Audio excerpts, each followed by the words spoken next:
I want to welcome you to another segment of the Jermaine Brown Sports Talk Show. Today is Friday, January the 10th, 2014. I want to talk about a couple of topics here tonight. In particular, the New York Knicks, and then I'm going to get to the Washington Redskins and RG3 in the NFL. But I want to first start off with the New York Knicks. Now, they are right now on a nice winning streak. They've won 4 of the last 5 games after getting off to a horrendous start. I mean, they still have a lot of ground to make up, but at least they're heading in the right direction. Now, why in particular don't want to talk about them tonight?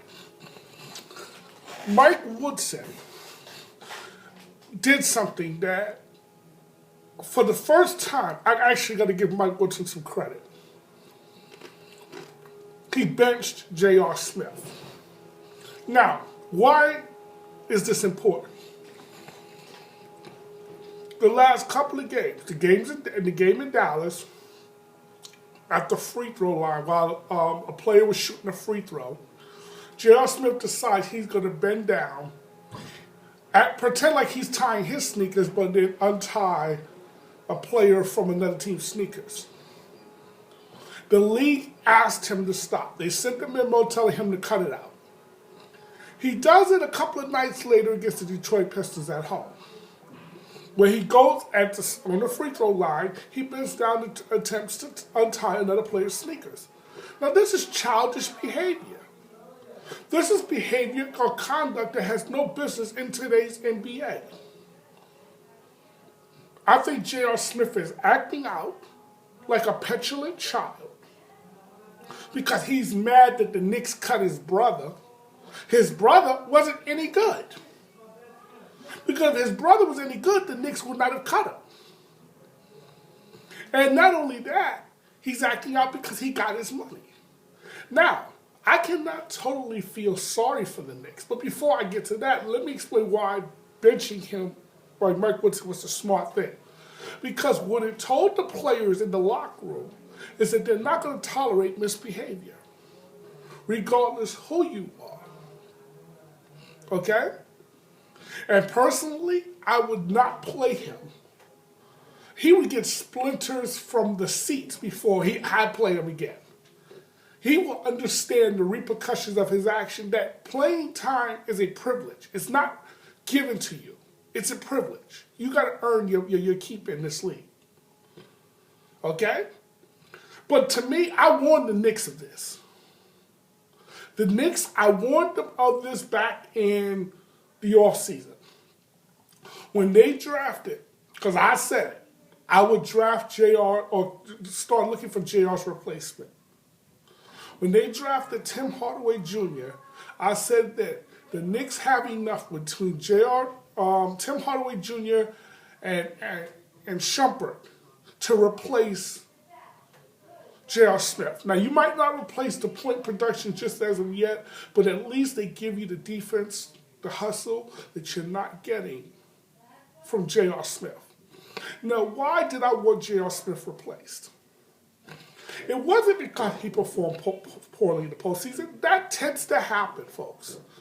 The reason I wanted J.R. Smith replaced was because he was partying, clubbing, while he was performing poorly in the playoffs. And to me, that is unacceptable. That kind of behavior is what leads to the problems that the Knicks have. There was no market for J.R. Smith in the offseason. The only team that even came close to bidding for him was the Milwaukee Bucks. To me, I would have let him go to Milwaukee before I re-signed him. Now the Knicks is trying to trade him, but there's no market for him. Nobody wants him. And there are reasons why. There are reasons why nobody wants him. He's a clown. He's talented. But JR plays what JR wants to play. He's made that clear. See, JR last season, in the regular season, he was hungry for a new contract, so JR played his butt off. But then come playoff time, JR, because he was dating Rihanna, don't know if he still is or not, or at least that was what was reported, he was dating Rihanna. He's out, and Rihanna is a pop singer. So you know good when pop singers have late nights, they're out until 3, 4, 5, maybe 6, 7 o'clock in the morning. Clubbing. You can best believe if JR is dating her, that's what he's also doing. That shows poor judgment. And I said to the Knicks then, do not re-sign him. If you're going to re-sign him, give him no more than a 1-year deal. That's all J.R. Smith is good for, folks. A year-to-year deal. Now look where you're at. Now you want to get rid of him, and now you can't. Because why? It's not that his contract is onerous, no. It's just that nobody wants to deal with him and his headaches.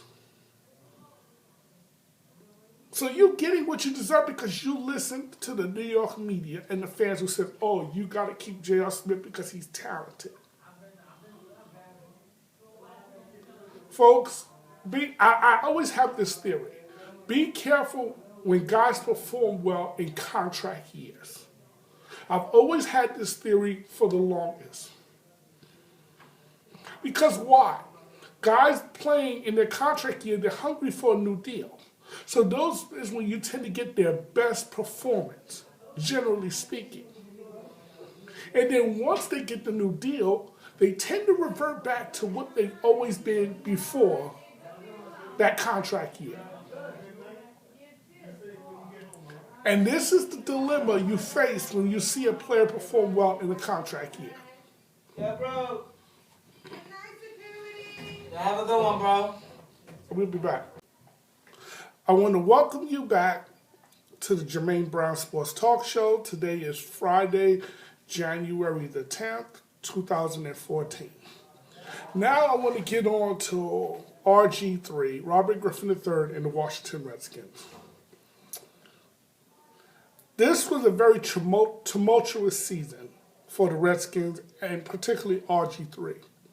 You came off of a beautiful rookie campaign where you led your team to a division title and into the playoffs, where you was a half away from even advancing before your knee gave out on you. You had a fabulous rookie campaign. But somewhere down in the road, you kind of got lost. You started reading or believing your own press clippings, the RG3 brand. Everywhere we look, you was out there tweeting or commenting about something. And what you didn't realize was that you was building up resentment against you. And unfortunately, during this past season, the season that just passed, it all culminated into the disaster of a season that you had where you only won 4 games. Okay? This was not a very good season. And my message to RG3 before I get to your new head coach is this. Robert, if I got to, we'll go back to school. And I'll have you write on the blackboard 100 times. The media is not your friend. They're there to do a job. They're not there to befriend you. Stop tweeting so much, okay? You're not a child. You're not a young kid. You're a professional now. Real professionals don't tweet so much. Okay? You're a professional. Act like one. Stay off Twitter. Don't be on Twitter so much. The less that people know what you're thinking, the better off you are. Because if you don't speak, you can't get in trouble. Because people are using what you do and say against you. Now, there was this report that came out that you were bragging to teammates that you control Daniel Snyder and the organization, this, that, and the other. I don't know if it's true or not, but regardless, it doesn't look well on you. Because there was something that I remember Vince McMahon, who's the owner of the WWE, once said to Eric Bischoff, who was the general manager of Raw at the time. Excuse me.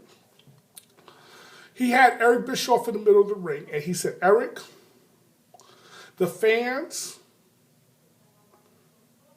perceive you to be a failure.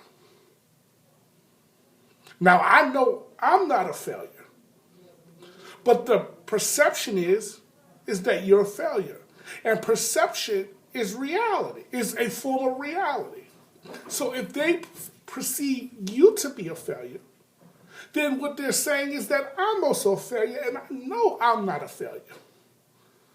So what ended up happening?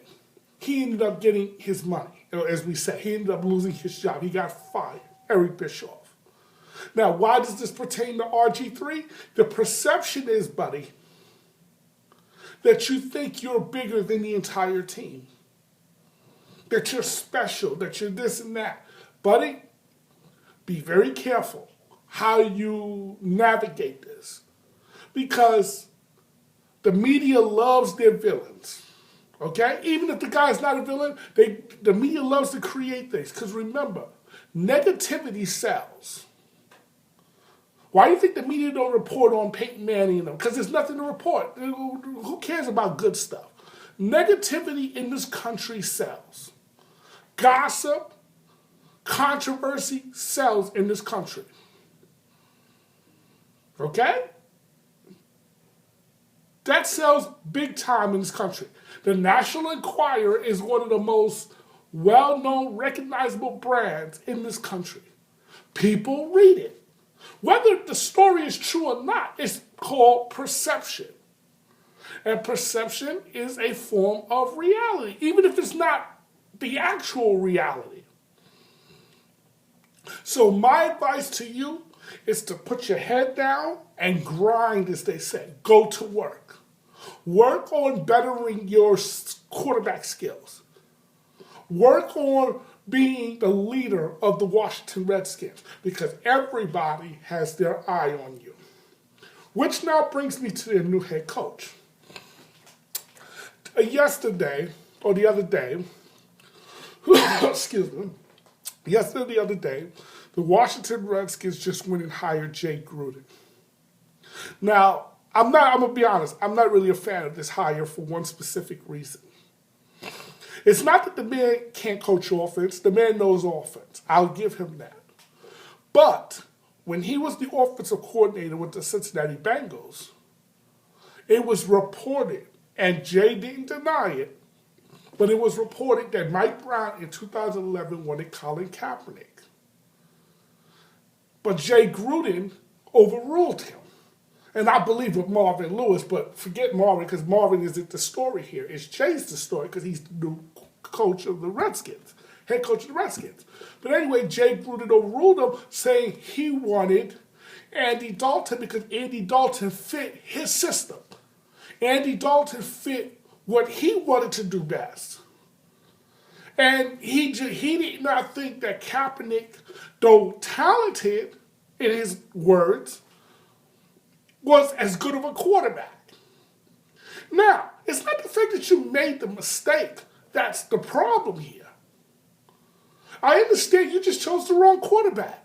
But my issue with with Jay Gruden is, years later, you justifying that decision and saying, hey, you know what? As much as I like Andy, Kaepernick has been better. You could have said something to that effect without dissing Andy Dalton. Or you could have just kept quiet on the subject. I think that might have been the better way to go. But instead, you try to justify it. Well, at the time, the read option wasn't this, and the read option wasn't that, and the read option wasn't in the NFL like that at the time, which was not true. Because when Vic was in Atlanta, they was running forms of the read option. Okay? So the mobile quarterback, there was always some form of read option, folks, that was there with the mobile quarterbacks. Just because they didn't call it that or acknowledge it doesn't mean it wasn't there. But getting back to Jay Gruden, Well, Jay, guess what? That's what RG3 does well, is the read option. So now that you took this head coaching job, you come off as like of a hypocrite because you're saying, well, I wasn't certain about the read option having, unless you're just saying now you're admitting that you was wrong. Is that what you're doing? Are you admitting that you were wrong in your assessment back in 2011? Or were you just so desperate to have a job that you would just say anything now? Because, I love the read option. Now, I will admit you did run some form of the read option when you was with Cincinnati. But if you was going to do that, why didn't you just go ahead and draft Kaepernick? Kaepernick would have been better for that. Because Andy Dalton is not a blazer. He's not a speed guy. He's not a burner. Nobody feared Andy Dalton's legs. I mean, he's somewhat mobile. I mean, he's not a stiff back there, but nobody fears Andy Dalton's legs. And the read option, you got to fear one or two things, either the person's legs or their arm. That's why Peyton Manning can run the read option and still be successful, because you don't know if Peyton Manning is going to give that ball to the running back or is he going to pull that ball back and throw it. You don't know that. And that works for Peyton Manning. Now, with the mobile quarterbacks, you don't know if they're going to give that ball to the running back and let him do his thing, or they're going to keep it and run it themselves, or they're going to keep it, pull the ball back, and throw it. See, the mobile quarterbacks have far more dimensions. So now I'm going to be very interested to see how he coaches up RG3. But that will not matter until you fix that defense. That defense last year was atrocious. There were very few defenses worse than Washington's last year. Dallas, maybe one. Okay? But there were very few teams that had a worse defense than Washington last year. You cannot be giving up 30, 31 points a game, folks. Because you're basically telling the quarterback, you got to score 32 before we even can talk about possibly winning the game. That's very difficult to do in today's NFL on a week-in, week-out basis. Put up those type of points. That's a lot of pressure to put on an offense and a quarterback, especially a young quarterback like RG3. Now, I understand because of cap situations, because of a penalty where the league basically said you couldn't use $32 million of cap money, whatever, you could, and the fact that you gave up a lot to get RG3, you couldn't kind of rebuild your defense.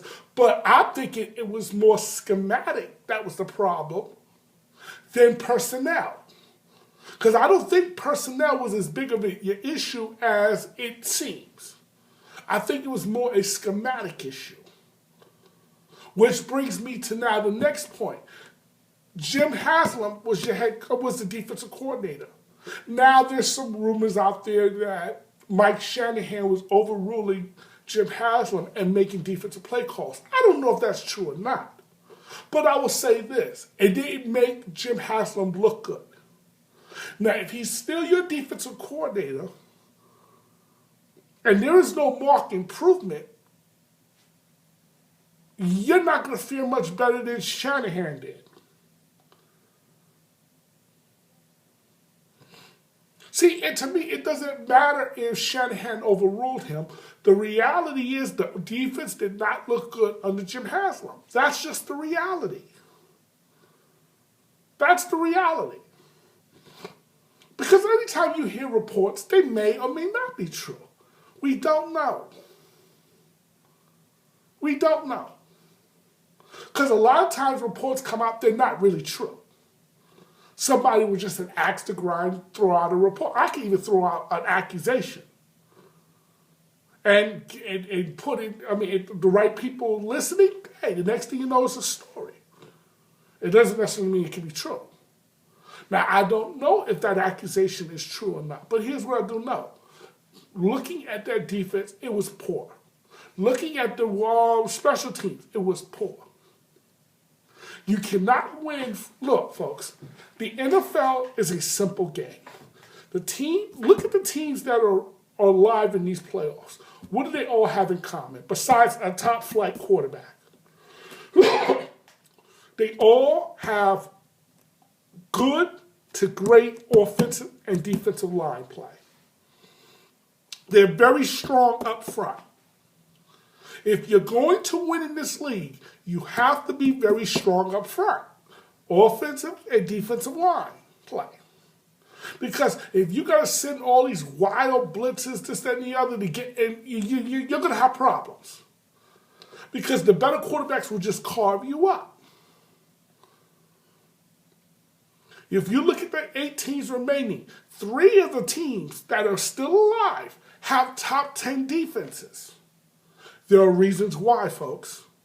They're strong up front, offensive and defensive lines. But defensive is defensive line play. That's the reason why they can put pressure on you without really having to blitz, which means they can play more coverage, which means it looks like there's more than 11 men out there. It's hard to get an open receiver, but when you got a blitz, there's going to be open receivers. And if the quarterback is even somewhat accurate, you can have problems. That's why you want to be able to put pressure on the quarterback without really having to blitz. So getting back to the Washington Redskins, you might want to upgrade your defensive line a bit. Okay? You might want to upgrade your defensive line a bit. See, when you signed Albert Haynesworth, that was a bad signing. Moves like that set you back. But I don't blame Albert Haynesworth. I blame Mike Shanahan because you lied to Albert Haynesworth. You told Albert Haynesworth you was going to run the 4-3 when in actuality you never intended to run the 4-3. But once you signed him, now, oh, no, we're going to stay with the 3-4. Albert Haynesworth, see, mentally, you got to understand how Albert Haynesworth ticked. Okay? He's not one of those guys who, see, in the locker room, you got different type of personality, different type of guys. You got guys who think team first, whatever the team wants, that's what I'll do. Then you got guys who are more outspoken. Then you got guys where if they don't like something, they'll just mentally shut down. That's Albert Haynesworth. When Albert Haynesworth doesn't like something, he just mentally shuts down. Okay? Then you got the TOs of the world who, when they don't like something, they're more outspoken. Then you got the Tom Jacksons of the world, the guys who are team first, team, okay, if that's what you want, even though I didn't sign for this, the Nnamdi Asomugha of the world. I didn't sign up for this, but I'll play it because that's what you're asking me to do. And then when they look bad, guess who gets the criticism? The player. Nnamdi Asomugha didn't lose his skills, but what happened was when he went from Oakland to Philadelphia, he was a man-to-man. He was a cover guy in Oakland. Then he gets to Philadelphia and he's playing zone. That's not what Nnamdi does well. So that he done lost his confidence, he lost his game. Because, see, the game is all about confidence. And once that goes, that's it. I'll give you a perfect example. Jake Delhomme, who was the quarterback of the Carolina Panthers. Okay? Back in their Super Bowl run in, I believe, was it 2008? Okay? I mean, not 2008, I'm sorry. I forgot what year it was. But he was the quarterback of the Carolina Panthers. Okay? He was what I called a poor man's Brett Favre. He wasn't really talented. But he got by because he was a risk taker. And when you ain't talented, when you really don't have a lot of talent, that's the best way to do it. Just go out there. Who cares? Just go out there and take a chance. See what happens. You got nothing to lose anyway. So I actually shake his hand. But here's what happened. They went up against the Arizona Cardinals in a playoff game. And he threw 6 interceptions that game. He turned the ball over 6 times that game. Mentally, after that, he never recovered. Because you know why? He lost his confidence. And once a player's confidence goes, that's it. I don't care how much talent they still have left or have, you will not see it out of their confidence is shot. And a change of scenery did not help. He just lost his confidence. He lost his way. Now he went from being the gunslinger, taking wild, abandoned throw, like just taking shots, to all of a sudden playing cautious. And that's not Jake Delhomme. If you know Jake Delhomme, that was not Jake Delhomme. He's not a cautious player. He's a risk taker. That's why he lasted in the league as long as he did. Now, getting back to Jay Gruden and the Redskins, Jay, I hope your judgment as a head coach is much better than your judgment as an offensive coordinator. Because, see, now, all eyes is on you. You can't put the blame on this person or that person. If you're going to survive as a head coach, it's going to be on you. Your job is to be the facilitator. In other words, the overseer. Okay? If you're going to run the offense, make sure you know what the heck is going on with your defense. What's going on with your special teams. And vice versa. Even though I know you're not going to be running the defense. You're going to most likely be running the offense because you're an offensive-minded coach. But don't make the mistake that a lot of head coaches do, which is ignore the other side of the football. Your job is to be the head coach, which means you're the overseer of all sides of the football. Offense, defense, special teams, coordinators. Okay? All sides. You got to deal with the general manager, making certain you get the right personnel who fits what you're trying to do. Okay? Now, I know that under new league rules, you can't have but so much time with players during the offseason like you used to. But my advice is you give RG3, Robert Griffin III, that playbook, give it to him early, first chance you get, let him study the playbook, and be ready to hit the ground running as fast as possible. And if you're RG3, you immerse yourself into that playbook. Because, okay, Shanahan is gone. Whether you got him fired or not is irrelevant. He's gone. But now, if Jay Gruden gets fired, then it's going to start looking bad on you, and people are going to start calling you that quote-unquote coach killer, which is what you don't want. Okay? You do not want that. So my advice is work hard under Jay Gruden. Because Jay is offensively talented as a play caller. He knows offense. You can see that because Cincinnati's offense did have steady improvements the 3 years he was running their offense. Now the problem is, come postseason, well, that's another story. But at least from in the regular season, the improvements was being seen. I want to thank you for watching another segment of the Jermaine Brown Sports Talk Show. I wish you all a great weekend, and next week we're going to be talking about what took place in the divisional rounds of the NFC and AFC playoffs in the NFL. Have a good night.